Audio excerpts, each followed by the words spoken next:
안녕하십니까. 기독교의 기원에 대한 이야기 17번째, 호메로스와 그리스 로마 세계에 대해서 이야기할 조재영 박사라고 합니다.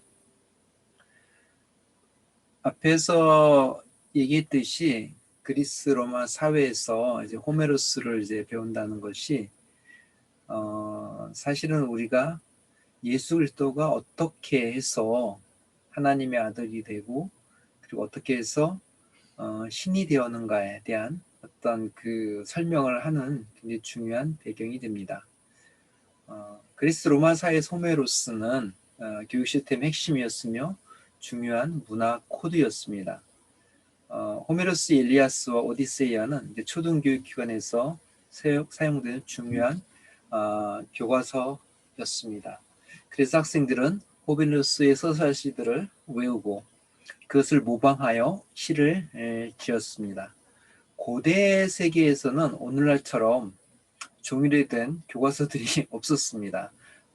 볼펜이나 이제 그러한 만년필과 같은 편리한 필기 도구들은 더더욱 없었죠.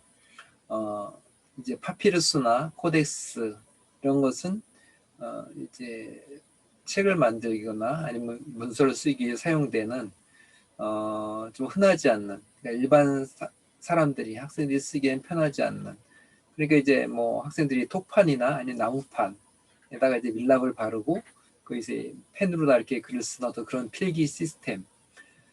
가장 흔한 것은 사실은 이제 바닥 흙에다가 이제 글을 쓰면서 연습하는, 이게 가장 흔했던 것이었습니다. 그래서 고대 세계에서는 그 메모리, 그러니까 암기를 통한 어떤 교육 방법이 굉장히 중요했습니다. 즉 낭송과 암송이 아주 중요한 교육 방법이었습니다. 이때 낭송할 때 학생들은 호메로스의 시를 낭송하면서 거기에 나온 인물들을 분석하고 문학적 구성과 사상까지도 공부했습니다. 오늘날 우리가 이게 서양, 고대 서양 그 사나 아니면 이제 서양 문학 이런 데서 보면은 서양 고전 문학 이런 데서 호메로스의 작품들을 읽고서 분석하고 하는 것처럼 이제 호메로스에 나와 있는 그 인물들과 또 거기는 문학 패턴들 이런 거, 그다음에 이제 수사, 웅변술 뭐 이런 것들을 갖다가 공부를 했습니다.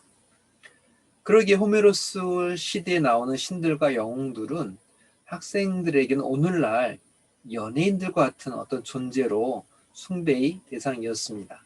실제로 호메로스의 신들은 그리스 로마 사회에서 종교적으로도 중요하게 예배되었습니다. 학생들은 자신들의 영웅들을 호메로스의 시들 속에서 찾아서 그들을 동경하면서 자신들의 삶의 어떤 모범으로 삼았습니다.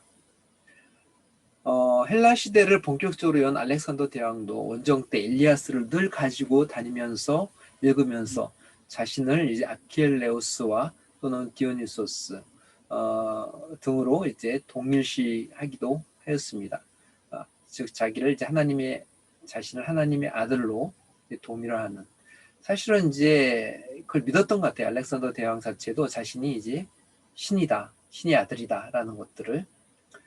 교육에서의 어떤 호메로스의 영향력이 중요한 이유는 공식적인 그리스 로마 종교의 예배가 4세기 말에 중단되기 시작한 것과 비교가 됩니다. 여러분 이제 영화 아고라라는 영화가 있습니다. 그게 이제 4세기 말에 그 이집트의 알렉산드리아에 있는 여자 철학자 히파티아의 삶을 이제 그린 건데, 거기에 보면 이제 새롭게 등장하는 이제 기독교, 그리스도교가 이제 그 당시 그리스 로마 종교를 어떻게 몰아내는지, 그 과정 속에서 이제 히파티아도 이제 뭐 죽임을 당하잖아요. 그러니까는 이제 4세기 말에 로마가 급기야는 이제 기독교를 로마의 국가 종교로 공인을 하면서 그동안에 이제 그리스 로마 제국 내에서 신들로 이제 추앙받고 예배됐던 그리스 로마의 신들이나 그 종교들이 다 이제 하나의 이교로서 이제 우상으로서 다 이렇게 간주되어서 파괴되고 그런 모습들을 이제 보여주고 있는데요. 그러니까 이제 그리스도 로마 종교는 4세기 말에 굉장히 탄압을 많이 받아요. 이제 기독교가 국교가 되면서. 근데 세속 기간에서, 그러니까 이제 기독교 중세로 넘어가면서 기독교가 이제 뭐 수도원 운동을 통해서 이제 교육도 담당하지만, 그러나 일반 세속적인 교육 시스템은 15세기 비잔틴 제국이 멸망하기 전까지 이러한 세속적인 교육 시스템이 계속되었습니다. 그러니까는 학교에 가면은 거기서는 이제 호메로스의 어떤 시들을 가지고서 기초적인 문법이나 수사학이나 이런 토론을 했다는 것입니다.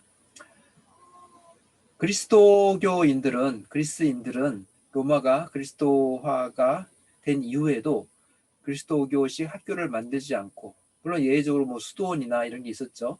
그들의 자녀들을 이방인들이 운영하는 학교에 보냈습니다. 이러한 호메로스가 중심이 된 교육 시스템은 유럽 문화를 형성하는 데 크게 기여를 하였습니다. 호메로스는 공기와 같이 그리스 로마 문화를 형성하였을 뿐만 아니라 유럽 문학의 중요한 주제들을 제공하여 후대의 작가들이 호메로스를 모방한 작품들을 만들게 하였습니다. 예를 들면 일리아스의 주요 주제는 아킬레우스의 분노가 어떻게 시작되고 어떻게 방향을 틀어서 어떤 식으로 해소되는지를 다루고 있습니다. 물론 그의 분노는 트로이 전쟁이라는 일반 주제 속에서 특수 주제로 나오기 때문에 서양 문학 속에서 전쟁이라는 상황 속에서 그러니까 주인공인 영웅이 분노가 중심 플랫, 그러니까 메인 어떤 구성으로서 널리 활용되었습니다. 또한 오디세이아에 나오는 젊은이의 성장담, 뱃사람의 모험담, 집 떠난 이의 귀향담, 그 다음에 이제 고향으로 돌아오는 홈카밍 그 모티브 등은 서양 문화, 그러니까 고향으로의 여행, 이런 것들이 서양 문학의 중요한 등뼈와 같은 주제를 제공해 주었습니다. 호메로스 문학에 영향을 받은 대표적인 작품들은 그리스 시대의 아폴로니오스 로디오스의 아르고호 이야기와 로마 시대의 버질의 아이네이스가 있습니다. 이 외에도 1세기의 발레나우스 플루크스의 아르고호 이야기와 스타티우스의 테바이스, 아켈레우스, 3세기경 스미르나 출신 퀴투스의 포스토 메리카, 그 다음에 5세기 논노스의 디오니시아카 등이 있습니다. 또한 16세기 이후 스펜서의 페리어 퀸, 단테의 신곡, 밀턴의 신라곤과 복락원 등도 호메로스 서사시에 많은 영향을 받았습니다. 다음 시간에는 이 호메로스의 어떤 서사시가 그럼 신약성서 기자들에게는 어떠한 영향을 주었을까?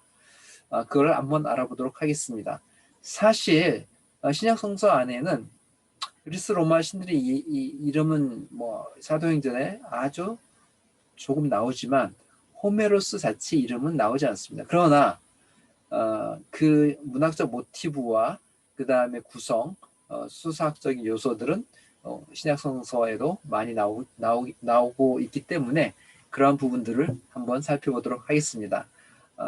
시청해 주시고 관심 가져주셔서 감사합니다. 오늘도 행복하고 복된 또 기쁜 날이 되시길 바랍니다. 감사합니다. 안녕히 계십시오.